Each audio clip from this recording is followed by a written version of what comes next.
Have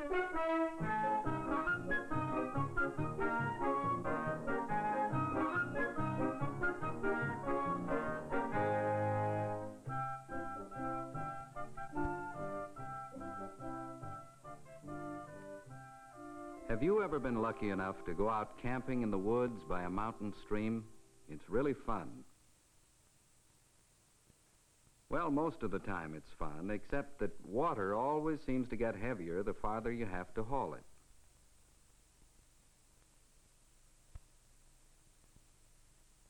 You know, 100 years ago, children had to do this every day. Not many children lived where water was brought right into the house in pipes. If you lived 100 years ago, you just couldn't do this. Or this. Or this. But today in your home, all you have to do is turn a handle to get a tub of water. Simple as that. Wait a minute now. Is it so simple?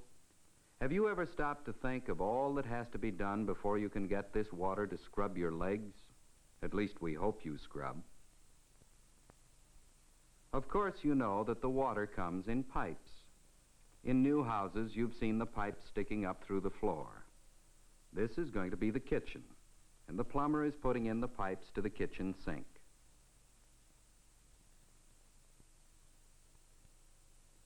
The pipes run down under the house. If you follow one of them, you'll find where it comes from a larger pipe outdoors. And this pipe will lead you to a big water pipe in the street. Do you know where this water comes from? For many people, the water comes from a reservoir, a lake where water is stored high in the hills, sometimes many miles away. And to get from the reservoir to the house where you live, it flows down through a pipe. Do you suppose that everybody has to run a pipe 10 miles or so from the reservoir to get his water? Wouldn't that be foolish? No, the people join together to bring the water in one big pipe. Then whoever needs water can run a pipe from the large one.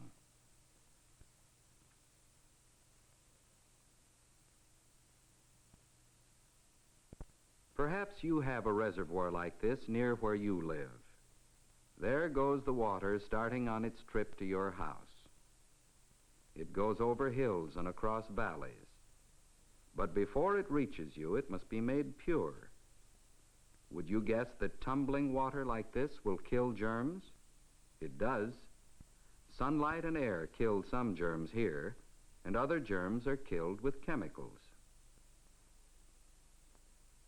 When the water reaches the city, it flows through pipes called water mains.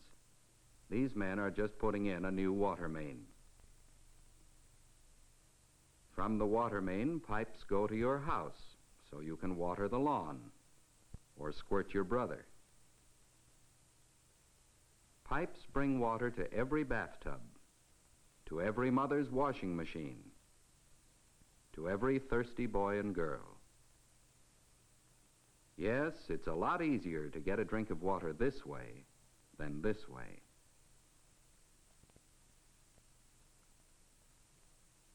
When our friends are out camping, it may be hard work getting the water, but it's certainly no trouble getting rid of it.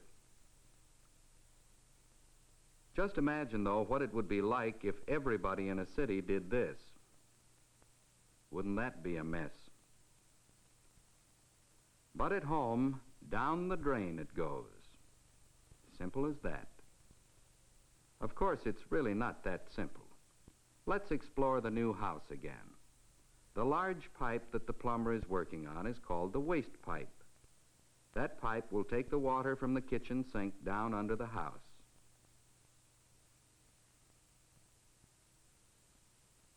Here it comes. And here comes the waste pipe from the bathroom to join it. Then, in most houses, the waste flows out to join a sewer pipe under the street that carries the waste away.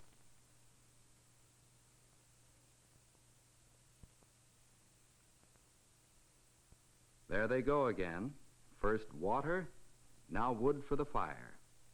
It really is fun to help with the chores when you're camping. But just imagine having to bring firewood in every day so you can cook. If you lived 100 years ago, that's what you'd have to do. But now, you just turn on the gas. Easy. Easy, that is, after the gas gets to your house. A gas pipe looks just like a water pipe, and it comes up from under the house like the other pipes. Do you know where the gas comes from that finally gets to your house in this pipe? In some places, gas comes out of the ground, often where oil wells have been drilled. Large pipes bring the gas many miles to the places where it will be used. But not all gas comes from far-off oil fields. Much of it is made from coal. Here is an experiment that shows how gas is made from coal.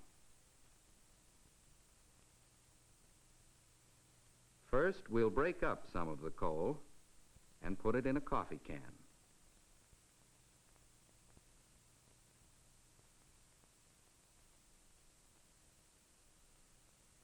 Now we'll heat it on a burner. After 3 or 4 minutes, gas and smoke will begin to come out of the hole in the lid. If you get your father to help with this experiment, wait until your mother goes away on a long vacation, because it will make the house smell terrible.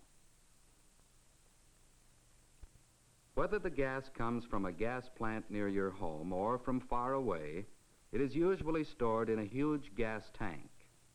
From the tank, it comes through pipes under the street to you. Gas comes to heat the water so you can wash your ears, or heat the frying pan so you can have a hamburger.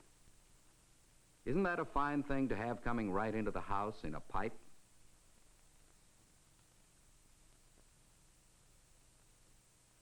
Here's another job that the campers don't have to do when they're home: cleaning the lamp and filling it with kerosene. This is a chore that every boy and girl did before we learned to use electricity. But at home, you'd think it was strange if you couldn't go into your room and do this. Do you know how the electricity gets to your room? Let's watch an electrician at work in the new house. Here is the place where a light switch will go in the wall. The electricity will flow to the switch through these wires that are protected in a kind of pipe. If you follow the wires, you'll find they lead to a pole outside the house. If you keep on following the wires, you might find that they lead many, many miles out into the country, over hills and valleys. They might lead you to a power plant near a reservoir. Water drops down from the reservoir through great pipes to the power plant. The power of the falling water turns machines. When these machines are turned, they make electricity. Perhaps you can understand better how we get electricity if we do an experiment. Here is a small machine like the very large machines that are turned by falling water. To make electricity, we'll really turn our little machine by hand, but we'll make believe that it's being turned by falling water. Here are the wires leading out over the country, over hills and valleys.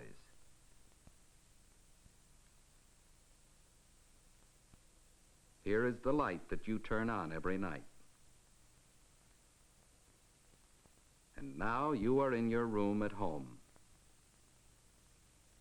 Let's suppose that the water in the dam begins to turn our machine. Watch.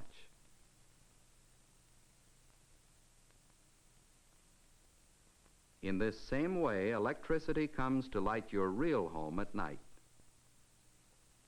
It runs the vacuum cleaner, and makes the fan go, and turns the electric mixer.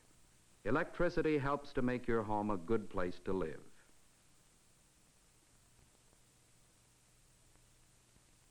It's fun to go camping, but it's fun to get home. It's good to turn a handle to get water when you're thirsty, or when you want to scrub your legs. It's good to have gas to heat your bath. Good to have electricity to light the bathroom. Water, gas, and electricity. They all make your home a better place to live.